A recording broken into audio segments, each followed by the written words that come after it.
welcome back to another episode of Tech Pro Unicorn Podcast. I am Michael Grace. I am your host. Today, I am joined by Jerry Fu. Jerry is a conflict resolution coach, which in these day and times is a very busy profession, I'm sure. He works primarily with Asian American leaders. He's been fired, dealt with bounced paychecks, got displaced to another city for work, had to fire people, and evict a roommate. All of these are examples of conflict. He's also a pharmacist, believe it or not, and an accomplished salsa dancer. Jerry, thanks for your diversity, one, and for taking the time to join the podcast today. Hey, Michael, thanks for having me. Awesome. So that's a diverse background. Maybe if you could share just a little bit about how you became both a pharmacist and a conflict resolution coach. Yeah, sure. Parents came over here from Taiwan. They both finished grad school in Wisconsin, which is where I was born. And so I grew up there. Not a lot of Asians around, just enough to have like a community, but, not a lot of diversity we're working with. And so grew up with two cousins, both of which went to Harvard and became doctors. So, pretty high bar set early on in my life. And, so I had this idea of healthcare that I wanted to do. My dad's job took us down to Tennessee, so I finished high school in Knoxville. And so, I was just a biology major by default. It wasn't anything I was necessarily passionate about. It was just, this was what was expected. And I thought, okay, yeah, doctor, quality of life is high and noble profession, right? This is what any immigrant wants for their kids. They want them to make money and they want them to have credibility. And this is one of the main ways, as the stereotypes go, right, to get these things quickly. So went into college, got a C in organic chemistry. So, in my eyes and a lot of people's eyes, right? Oh, no, just don't bother, and for me, right, rejection was still a very big, painful problem for me. And so I didn't want to risk rejection from med school and, didn't even allow that chance to happen. So I said, well, I still want to do healthcare. Well, maybe pharmacy would be okay. And so I convinced pharmacy school that I would make a good pharmacist. And so I go to pharmacy school, and as I'm graduating, my mom and I are arguing over what kind of job I should take. My dad had both a master's in chemical engineering and computer science, but he struggled to find gainful work. And my mom, just trying to navigate my dad's tough career says, I just don't want you to have the same problems he did. Just sign with this chain pharmacy that I think is what's best. And even though she's never worked a day in her life in pharmacy, moms know best. And so funny thing is, I actually wanted to work for a chain pharmacy, but just a different one. And so I was at a point, grew up in a very conflict averse household, still very scared for my own self, was not very secure in my own stance on things. And just even if I just didn't like dealing with upset people. So, in this case, my mom just kept insisting. And I said, okay, I don't have the energy to fight her. I'll just take this job that she insists is what's best for me. Regretted it almost immediately, but had enough contracts in place and feelers in place where I said, well, I can't quit now. And I technically could. I just wasn't willing to pay back the signing bonus in order to have my freedom again. Right. But anyway, so at one point I actually got complacent with the job because at one point I was at a store where I had flexible scheduling. I was able to do a lot of my own thing. And so I knew how rare this was in chain pharmacy. And so I was like, well, I don't want to leave because, I won't have this anymore. I can't, no guarantee that I would find something like this. But then that went away on its own anyway. After I transferred stores, I said, okay, no, I'm unhappy again. I need to. And so it took a really bad customer service incident, though, before I finally woke up from my complacency in this regard. Basically, a lady called the pharmacy, very upset that at one point her insurance changed. And so rather than call her and say, hey, we don't have your updated information, could you provide us? We just ran her prescriptions on a discount card and just said, okay, well, as long as, we're not getting rejections, I guess she'll be okay. Of course, this was not okay. And, she didn't like my attempts to apologize and make up for, lost time or, all this money that she'd have to seek out. And, we run out of nice things to say. And even worse, after I hang up with her, my partner's giving me the stink eye. And so I'm sitting there thinking, nope, I gotta get out of here. Right. I can't, if this is the kind of crap I have to deal with, I'm not even going to get support from my own side to even try to, move on, then no, I need to find something else. But, I didn't work on my career. So now I'm just at the mercy of whatever, universities won't take a chance on a guy who's all he's done is just work 5 years for a chain pharmacy. What am I gonna, exactly am I going to offer university students, right? What I want to teach. So the next best thing was that a friend of mine who worked for a pharmacy consulting company here in Houston said, "Hey, I got promoted. My teaching job that I was promoted from is now open. Do you want to apply for it?" And I said, "Absolutely. I need to get out of this chain pharmacy job." And so I aced the interviews, give them a reason to take a chance on me. And so next thing I know, I'm moving away from Tennessee to take on this part-time teaching job, which hopefully would end up being the last company I ever wanted to work for or needed to work for. 11 months later, I got fired, Michael, and that was my own Wow. mistake. No, I mean, I like the idea of being an instructor more than actually doing the work of getting to be a credible instructor. And another bigger problem was the fact that I was still in the mentality that as long as I told a good enough story as to why I didn't get the job done, somehow that would be okay. And you learn quickly that that does not work well for business owners, especially since I've been on the other side of those conversations lately. And I'm sitting there thinking, oh my gosh, I've heard, like, I used to say those things and now I'm hearing them. And now I'm just like, okay, no, this definitely doesn't work. So it was a tough lesson, a very valuable lesson, but one I did not appreciate at the time. Still very painful, right? A lot of people asking questions. Hey, what happened? Oh, I don't want to admit that I just, didn't measure up, right? It's just still in that failure shame mode. And so that's when the roller coaster of my career took some pretty sharp turns. I ended up at a House of Cards independent pharmacy where 4 of my paychecks bounced while I'm filling for crooked doctors. So not only am I jeopardizing my license, I'm not even getting paid. And, but I'm so conflict averse, right? I'm so afraid of dealing with difficult people and situations that how do I confront the guy I'm clearly upset with and frustrated with and who's ripping me off? So after 9 months of that, my friends thankfully got me out of that job and onto another company that liked me, but couldn't pay me more than 8 hours a week. And so I said, well, what do I do? And they said, you can get more hours for us out in Austin if you want. And so it's 2.5 hours away, right? I could end up in worse cities, right? But beggars can't be choosers. I'm going out there with no idea what my life is going to look like at this point because, Austin was nice, it just wasn't home. I had a great work team, still had no idea, right? Fighting, clawing. And so that summer was where I had the unique opportunity to help with some leadership seminars through a pharmacy leadership nonprofit that some of my friends run. They said, hey, we know you've been facilitating workshops on the fraternity side, but one of our facilitators had to back out for the leadership programming. Can you step in? And I said, absolutely.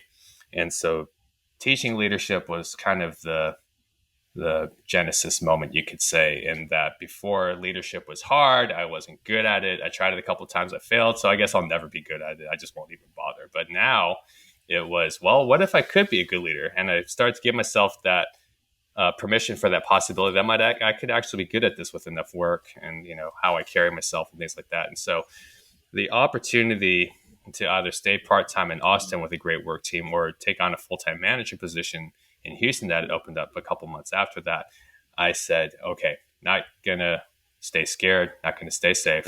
I have to take on this challenge. I'm ready to come home. I'm going to do this. And I proceed to get written up the following year because I'm not keeping my technicians in line. I was just trying to give them grace, right? Oh, well, they're doing the best they can. It's like, you still don't want to discipline them. You don't want to write anybody up. You're not firing anybody, even though you and I both agree there's a tech that should be fired and you haven't fired her. And that was really, really sobering that I still had a long way to go in terms of that. And so while I'm in the doghouse with this company, the company has this funding pulled. So now, I was already looking to leave, but now I have to leave even more so because I'm not going to have anything left.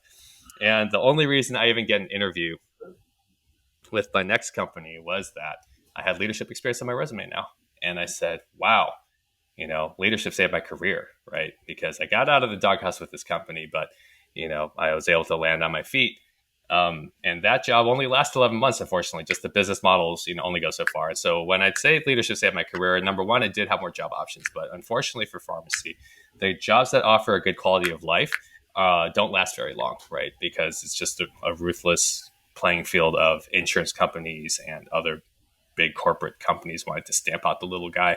And so 4 years ago, when my previous company went under, I said, well, I'm tired of chasing scripts. I'm tired of fighting insurance companies that dictate my worth. But I love teaching these leadership workshops since I'd done since the first time in 2012. What if I tried to make a career out of this? What would that look like? Who would I talk to? And still very scared of rejection and failure. Mhm. It was more of a hobby when I declared myself a coach in 2017. And then tell people it took a pandemic for me to finally say, hey, you know what? How much longer am I going to put this off? So yeah, it's been about a year since I filed the LLC, got the website up, all that stuff. And, still try, struggle, fail. I'm doing private tutoring on the side to stabilize cash flow, even as I'm trying to build my client list and, put my name out there. So the reason I niched down to conflict, some people say, I chose it. Some people say it chose me, just because I've had all these personal, professional challenges around conflict. And, in my own struggles, I realized, what, let me turn around and help people deal with this a little better. I can't spare them the conflict, but maybe I equip them so they can handle their conflicts a little more effectively. So that is the long-winded journey from pharmacist to conflict resolution coach. I love it. I love it. I think it's it's very personal when somebody shares, right, Mm-hmm. their failure. So many times people want to come out here and just talk about their success, right? Mm-hmm. And I think people don't grow in success necessarily as much as they grow through struggles, right? Mm-hmm. And I wouldn't even say these are failures; these are pivot points that Mm-hmm. you got to experience that led you to a place that you can tell is something that you're passionate about. And Mm-hmm. we get lots of folks that are coaches, and a lot of times they're like, "Oh, I'm part of this system or that system," and I'm like, "But have you ever experienced what you're coaching on?" Well, no, but I'm doing this other person's program or whatever, Mm-hmm. and I'm like,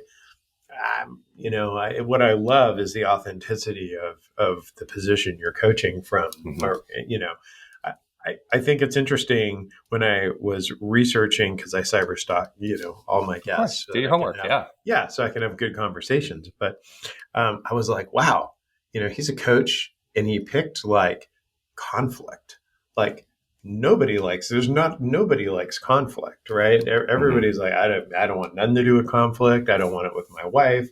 I don't Mm-hmm. want it with my kids. I don't want it with people I work with, and then we're kind of in this time in 2021 where everything seems to be in conflict. The world, the political stage, the financial markets, right? Everything is kind of upside down. And so I think everyone in some way is dealing with conflict. And when you look at a conflict coach, um, like why do you think people are struggling with conflict? Why do people not, enjoy, not that they would enjoy conflict, but why do you think people try to avoid it?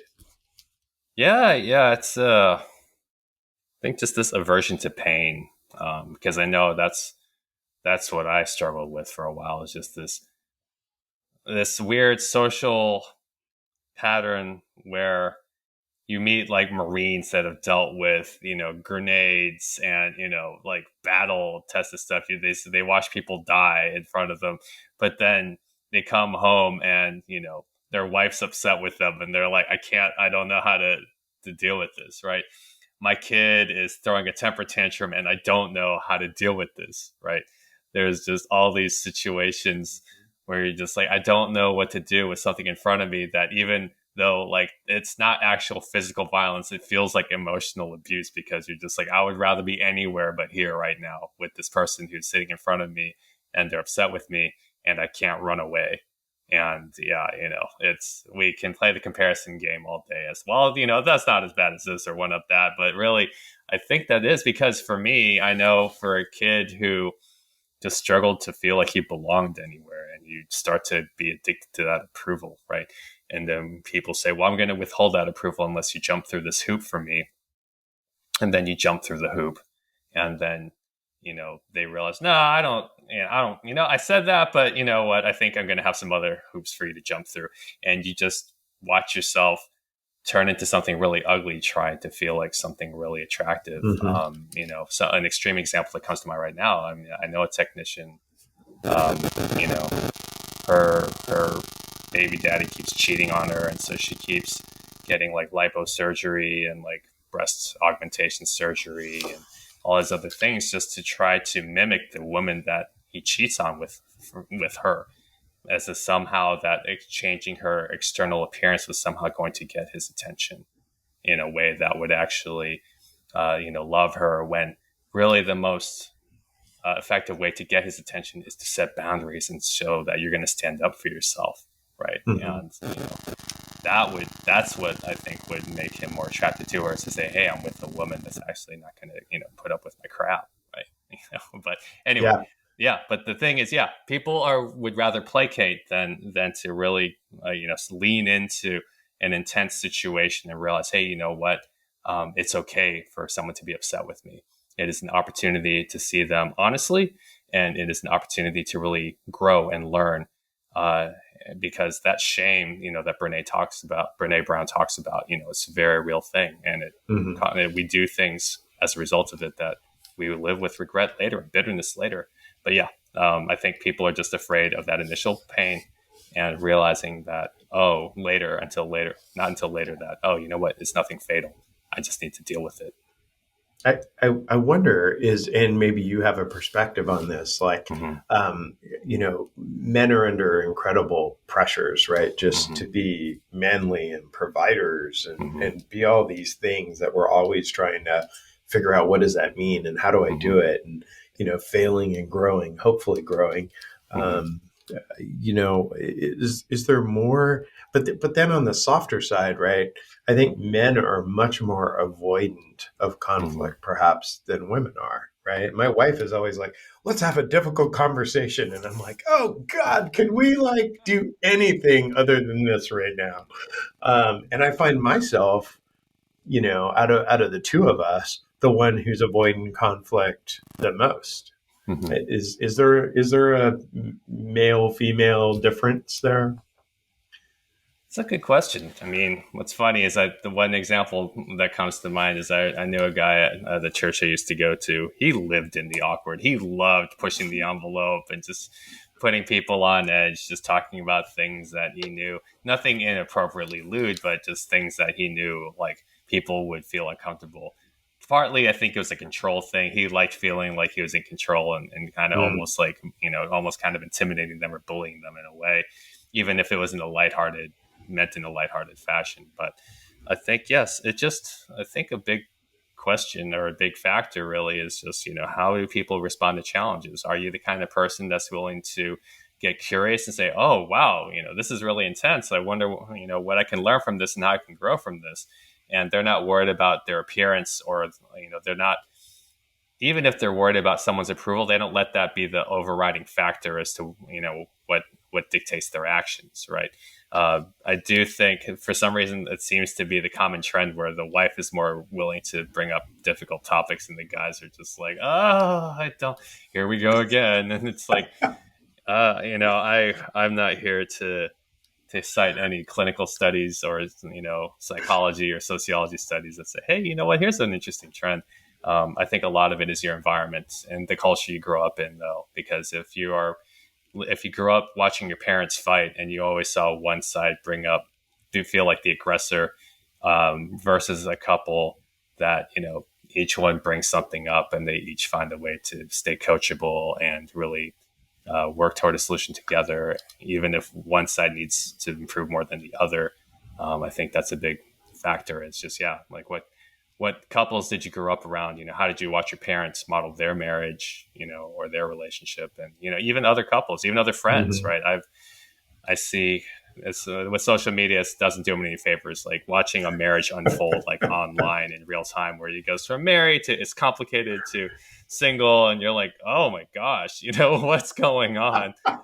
I don't know. So yeah, I don't know if it's any one gender in particular, but there does seem to be an interesting pattern of, yeah, in marriage, The woman seems to be more the aggressive one, like behind the scenes. It's like, hey, honey, we got to talk. And you're just like, oh, okay, all right.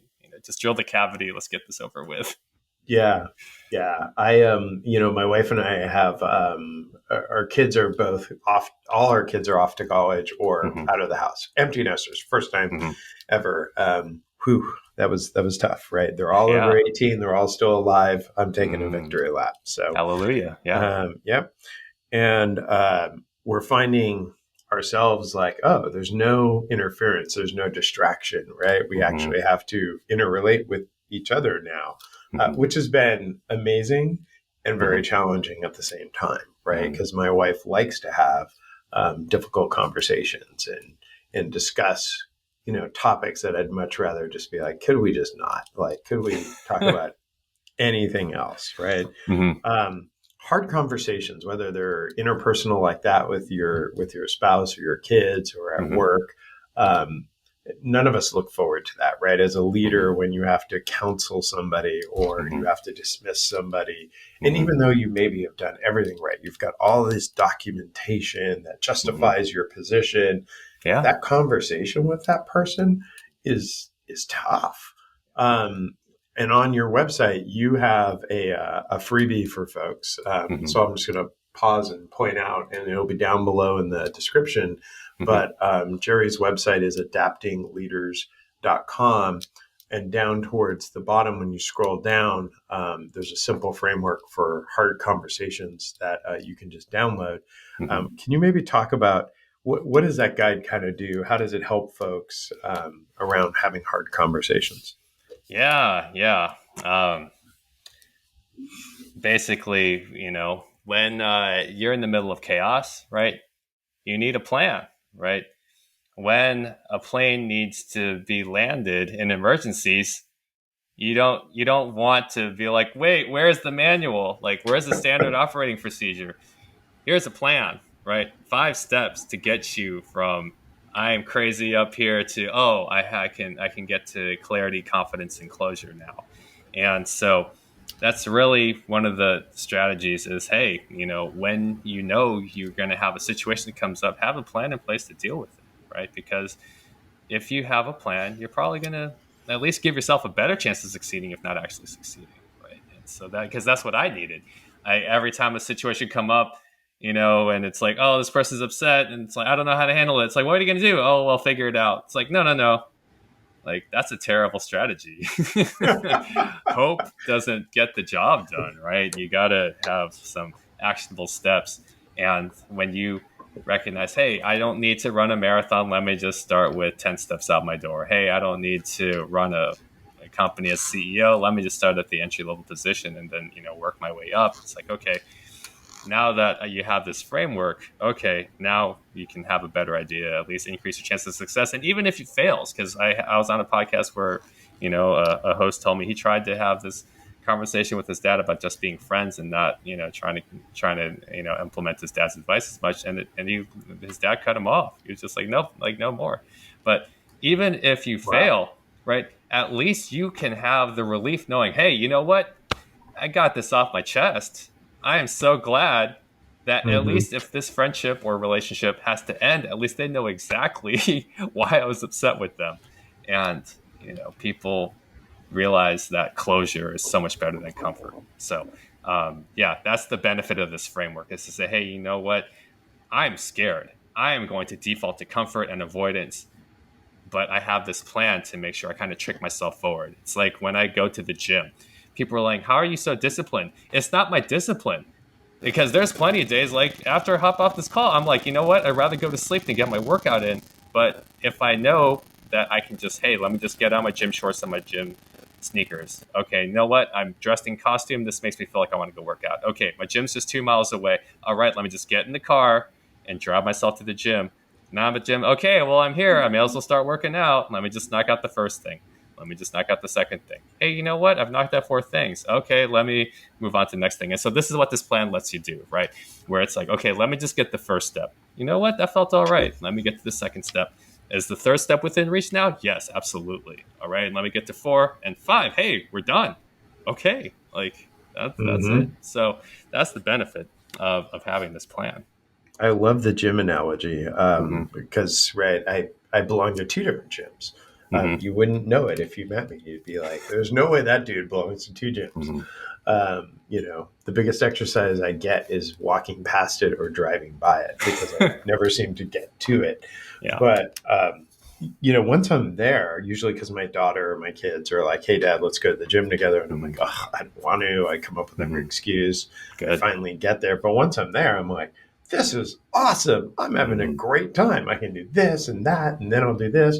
And we work out for, a good hour and we have a Good. great time. And the gym analogy is amazing, right? Because once you just like, okay, let me do this. Okay, Hmm. okay, now I'll do that. Like Hmm. it just flows. Yeah. You're in that element and you're just executing and then you're done and you're like, okay, that wasn't so bad. Hmm. And then every time you go, right, every time you use the framework, it probably gets a little easier. You learn a little bit more and you build on it. Yeah.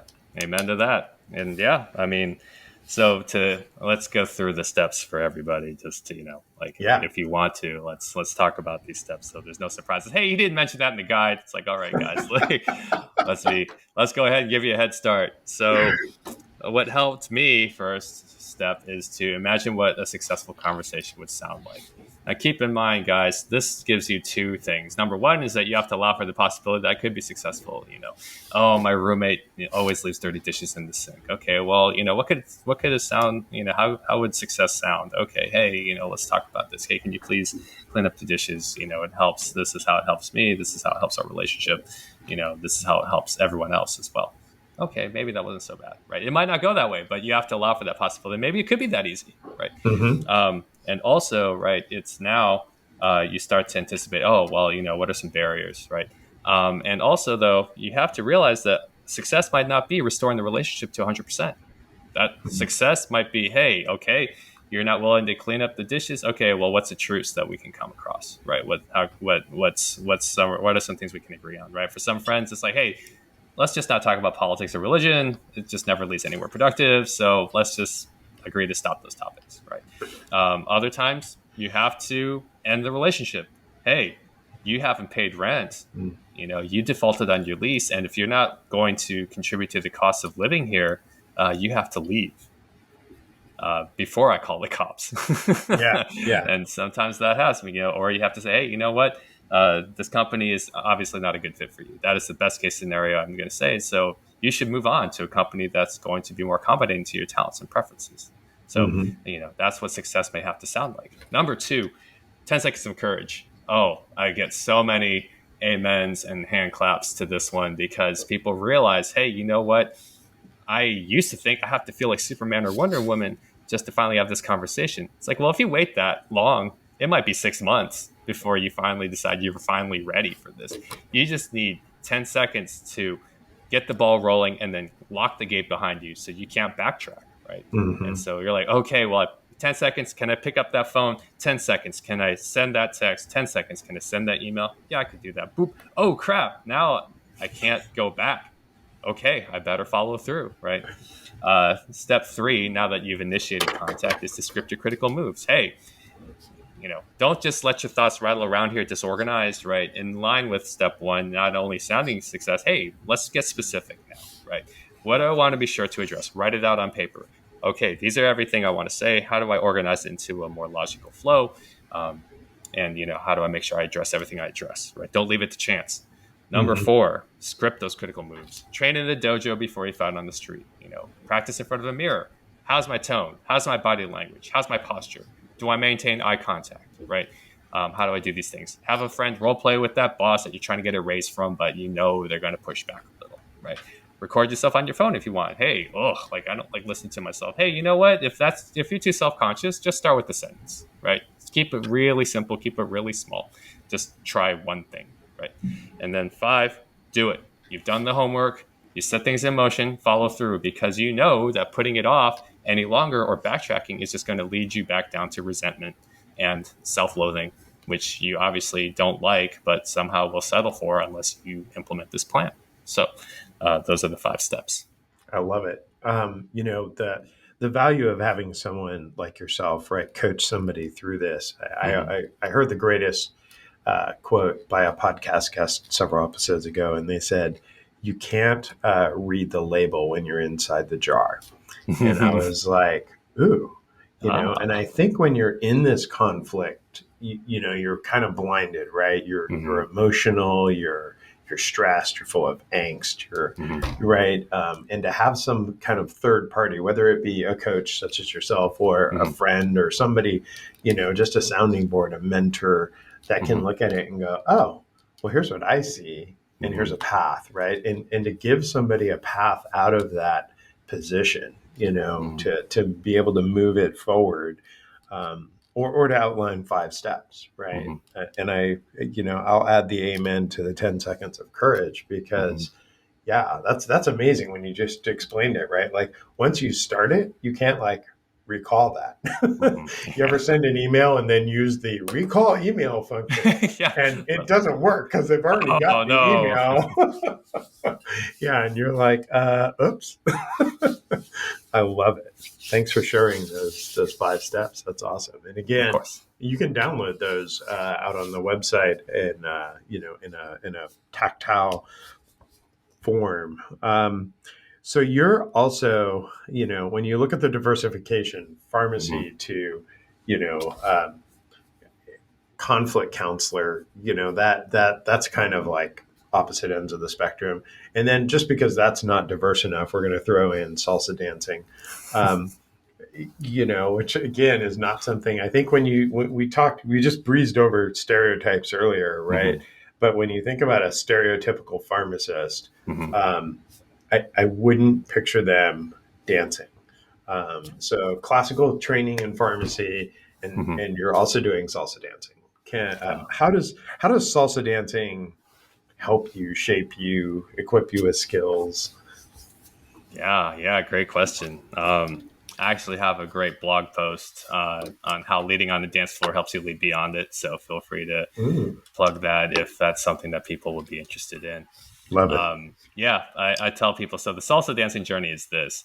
Uh, it started my freshman year in college, where there was a spring formal. They taught us a lesson, and it was a terrible lesson. Like in hindsight, I'm just like, if I had to do it all over again, like that lesson was terrible. No wonder I stayed away from it. Like I'm not pointing fingers at the teacher. Like it really is. Like it wasn't, but it was like you set people up to fail. That's on the teacher. And so, me being the classic pessimist, it's like, okay, if I tried it a couple of times, if I'm not good after 3 times, let me just shelve it forever and just stay away from it. And it wasn't until pharmacy school where, a friend said, no, you got to give another chance, take some real lessons, like it's a lot of fun, just put some more work into it. And it's like, okay, fair enough. So by my third year in school, my grades had gelled to a point where, I realized I had a little more time to, take a break from studying and go out dancing and stuff. And I actually got to a point where I really enjoyed it. And then I graduate and I move back to a city that has no salsa dancing. And so now I'm in this really unproductive cycle of rust and lack of confidence, but I miss it. And then, so I'll find my way to travel to some conventions where there's dancing. And then there was one convention I went to, I remember out in Oakland, and I was just so intimidated by the other dancers out there that I only danced once the entire weekend socially. Like I would just watch people and just get intimidated. And it's just like, oh my gosh, why can't I, what will it take for me to, enjoy myself and get out there and try something. Right. And so, it stayed dormant for a while, even after I moved back to Houston for this job that I got fired from. All the friends I initially met were into country dancing. And so I learned that. And in a way, it was an indirect way to get better at dancing, even though I wasn't actually dancing salsa. I was still getting out on the dance floor, still, moving Yeah. my feet to music, things like that. And I tell you, Michael, like 7 years ago, when a friend invited me out to a free salsa dancing event downtown, like because these skills have been dormant for a while. There's just glimmers enough, to say, hey, you know what, there's something good here, but just sparks and not enough to consistently light that fire. But I tell people, one skilled, pretty blonde, and I'm just like, I got to bring my A game and dance with her. And, I'm locked in the whole time. I don't freeze up once. I'm just like, okay, just going to leave it all on the table. And she hugs me afterward. And I just was like, why did I stay away from this for so long? I said, Yeah. okay, I'm back. And I just started to make more time for it. Don't get me wrong, Michael. Like, in the same way that, some people would wonder, hey, is this guy really good at dancing? I get shot down all the time by Hispanic women who look at me and it's just like, no. It's like, and there are times I'll just get discouraged. Why did I, spend all this time and money, learning the skill that no one will let me indulge in? And then you just have to realize, what, if I'm already been validated by others that I'm a good dancer, maybe knows the right answers. In a way, it's their loss. If they're just tired, hey, that we understand. So um, now I've turned around and help other people, enjoy dancing as much as I do. And, it's just been such a great community to plug into, right? You think about what Tim It's Ferriss awesome. says with getting your 1,000 true fans. You don't need anybody else after that. Like, you just won't have the bandwidth or the capacity. You just need to find your 1,000 true fans. And it's okay if other people don't like you. It's all right. I love it. And it's intimidating to watch, really good dancers. My wife and I will go to this country bar in Scottsdale called the Handlebar J. So if Mm. you're ever in Scottsdale, to any of the listeners, I highly recommend the Handlebar J. They have a live band every night of the week. Ooh. And they have great food. And so we sit there and we just enjoy the music and the atmosphere. And neither my wife or I really dance. Mm-hmm. And you watch these dancers and they're amazing and they're swinging people through the air, and one guy Mm. like throws a girl through his legs and up in the air and around the hips and around the back, and I'm like, Mm. what and then they're like, you should go dance. Are you kidding me? Like, I'm not going out there. That dude is Yeah. amazing and I'm Mm. not. Mm. I do want to, the blog post that Jerry mentioned, and we'll link it down below, how leading on the dance floor helps you beyond it. One of the things that I'm noticing about you, Mm-hmm. just in your style of putting information out there, is you make it very easy to consume. Right? We Mm-hmm. just talked about the five steps to a difficult conversation. In that blog post, Jerry doesn't just go on and on and on ad nauseum for 20 pages about why it's important. There's like the five ways that dancing helps solve your problem. Here's some tips, and again, there's like six things. So, and all these are like one or two sentences, very easy to read, very easy to consume, very easy to put into practical application, which is very, very cool. How about at work, right? That seems to be Mm-hmm. where a lot of conflict happens, Mm-hmm. either with your boss, or maybe you're having conflict with a peer, Mm-hmm. or in some way you're just experiencing conflict. Do you have some tips on how folks can deal with that? Yeah, sure. Another framework that comes about, and we'll overlay a real life situation, so we're not just talking in theoretical speak here. Sure. Actually, let's start with the situation, then we'll launch into the 5 C's of effective conflict resolution. So Okay. let's say this actually happens. So I have a technician who's notoriously late. She just shows up, half an hour to even an hour late, after the pharmacy opens. And when she does, she doesn't even get right to work. She's not in any rush. She goes and gets her coffee, and then she kind of just lollygags and cuts up, even though we've already lost an hour, right? Because we're down a person trying to get work done. And so the first kind of mistake, but was well meaning, was to have a group meeting about tardiness in the workplace, right? So we're talking to everyone, even though we're actually hoping she'll pick up, we're actually talking to her.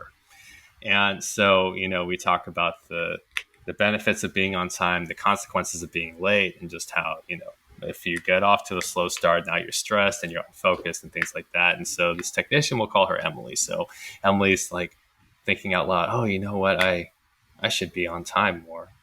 And it's like, okay, sounds like the light bulb kind of went on. Let's see if that's enough. And she proceeds to be late for the next 5 days.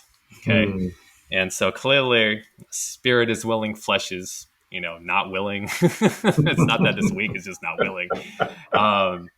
And so, you know, previously, I knew what consequences I have for not addressing this more promptly.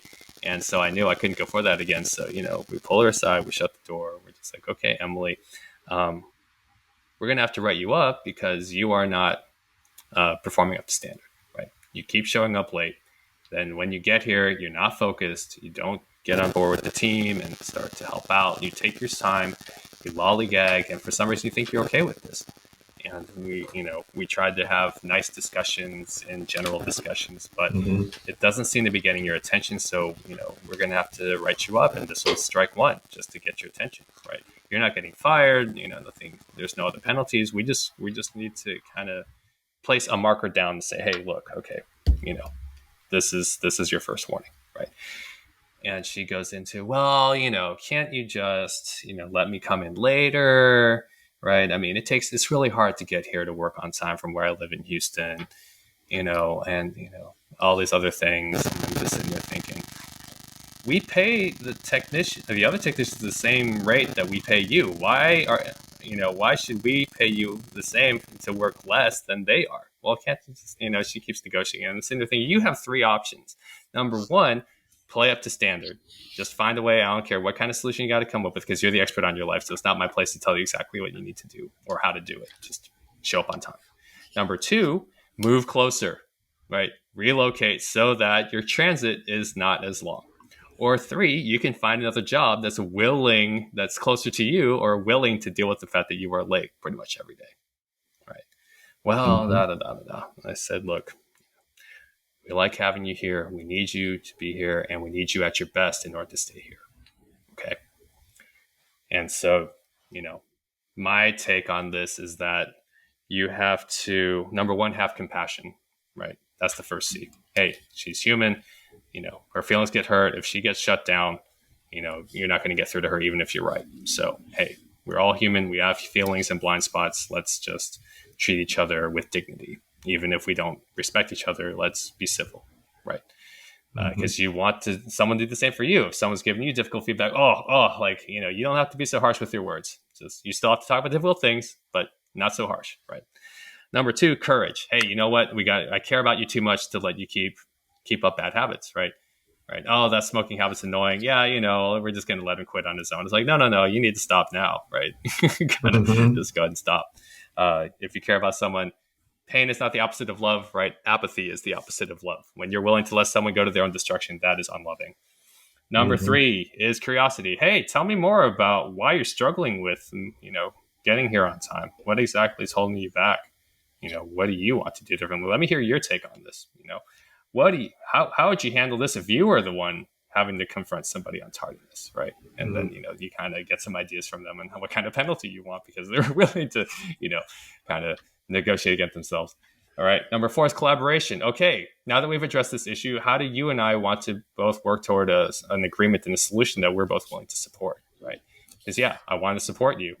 I can't do my job well unless you do yours well, right? So how are you going to show up on time or make a more concerted effort in order to really demonstrate that you're going to take me seriously by showing up on time? And finally, five, closure. Hey, okay, at the end of the day, we're on the same team. At the end of the day, I'm here for you.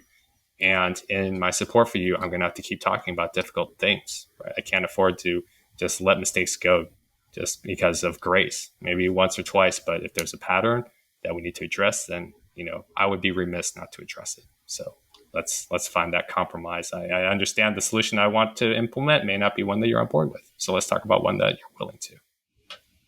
That's awesome. I love that. I've spent about 35 years with the honor of leading teams and people, Mm-hmm. um, and I often inherit, employees. Employees transfer in, they apply or whatever, and they come in with this record, Mm-hmm. and you're just like, this behavior is just not acceptable, right? Mm-hmm. And then you're like, well, my other managers just let me do it, like. Mm-hmm.